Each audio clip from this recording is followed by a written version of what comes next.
Geometry Dash is one of the most fun to play mobile games of all time, and ever since its initial release in 2013, it's been able to make people rage across the globe, and that rage is what people like so much about it. It has everything, and with the paid version, you unlock level creator, gauntlet, icons, and of course, all 22 main levels. But what if I told you Geometry Dash existed before 2013? No, not the impossible game. Aside from that, there is no other GD. But what if I told you that that wasn't true? What if I told you that there was a team out there who made Geometry Dash as if it were on the NES? Well, good thing I did tell you about that, because today we're going to be looking at why Famidash is fantastic, and Geometry Dash's perfect retro reimagining. Okay, before we get started, for those of you who don't know what it is, it's essentially Geometry Dash, but retro. But the interesting part is it was made as a port on the NES. So it has all the game graphical and musical limitations all those other games had. Even the box art paid homage to those older games, which is nice to see so much effort to be so accurate. Also, during the time of making this video, there are almost no other videos covering this game. Interesting. Anyways, enough stalling. Let's get into the actual game itself, starting with its levels.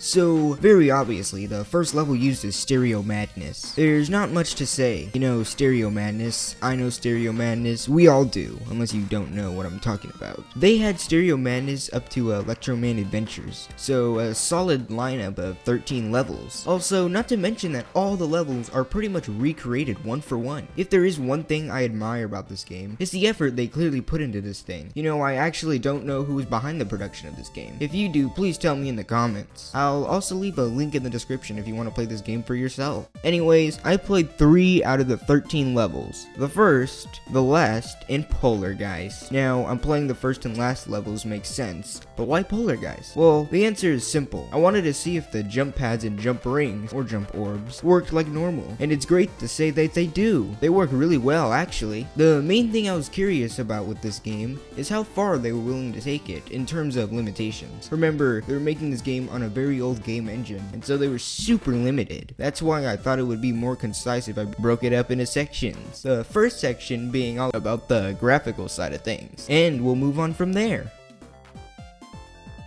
So, what do I mean by limitations graphic-wise? Well, I'm mainly talking about what they can and can't fit on screen. First of all, and most obviously, the graphics used are pixel art instead of the standard vector art we're used to seeing. The other dead giveaway is the aspect ratio being much smaller, having these annoying black boxes on the side. Now, this one is, in a more literal sense, fitting on screen. But anyways, you could only fit so many sprites in the code, so you have to use basic blocks, spikes, platform transparent blocks, and spike decorations. Despite all this, many people think this might not look very good. I think it achieves exactly what it's aiming for, which is to look in line with games from the NES. Heck, I'm surprised they managed to make all this playable, which brings us to our next thing.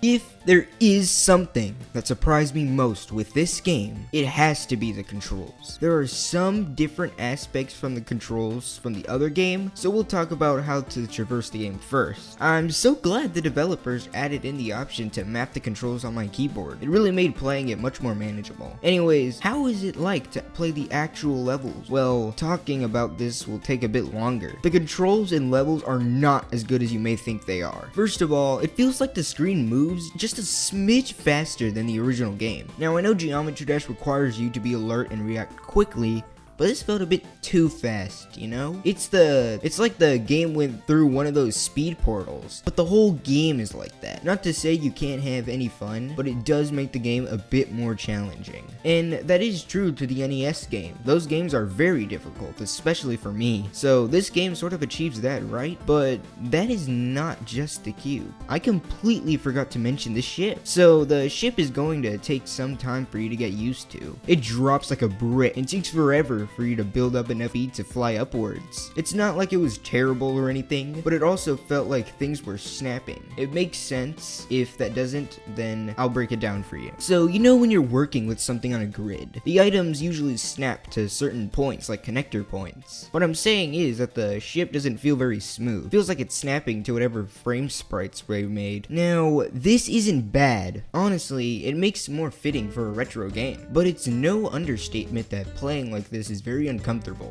This might be a skill issue on my part, or just me being used to the fluid, free-roaming movements of the ship from the official game. Also, another game mode that's in this game is the ball. Now, I actually wasn't expecting this one. It may seem strange, but I feel like this game mode performs the best out of the 3 offered here. It plays just like how it does in the original game. It also has the most fluid feeling to it. It's overall the most fun to play. Despite this, it's honestly the most tricky to get the hang of. Remember when I said that the game feels like it's moving a smidge faster than normal? Well, while using the ball, you have to be super precise. I'm not going to lie and say I didn't struggle with it, because I did more than any other game mode, honestly, but I don't know. Something about it just felt right, you know? The ball is never the best game mode to me, so who knows? But one last thing I wanted to talk about is without a doubt, the music in this game.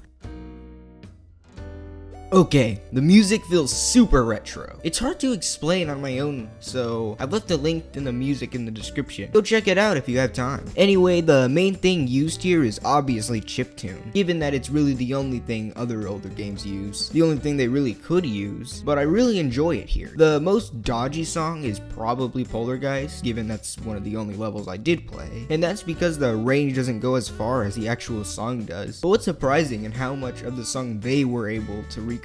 It really did feel awesome, and the best part of it all was that it still feels like Geometry Dash. My biggest fear was that it wasn't, but it's clear the crew behind this were very passionate. So, after playing the game for myself and everything I've discussed so far, what are my overall thoughts? Again, I feel like it is a great homage to the old retro games and Geometry Dash itself. I genuinely would like it to have a level creator. Oh wait, it does? Yeah, I just found that out too. Anyway, I'd really like it if you use the link in the description to play it for yourself. There are other versions of it, but I used the one that was linked, so sorry if it doesn't have the level creator. If not, play it. Listen to a few of the tracks in the game. You'll be pleased if you're a fan of chiptune or GD songs in general. But that's all for me. Thanks a ton for watching this video. And if you made it to the end, make sure to comment the word retro below. And thanks again for watching. Here's another video I think you'll like, so click here for more. See ya!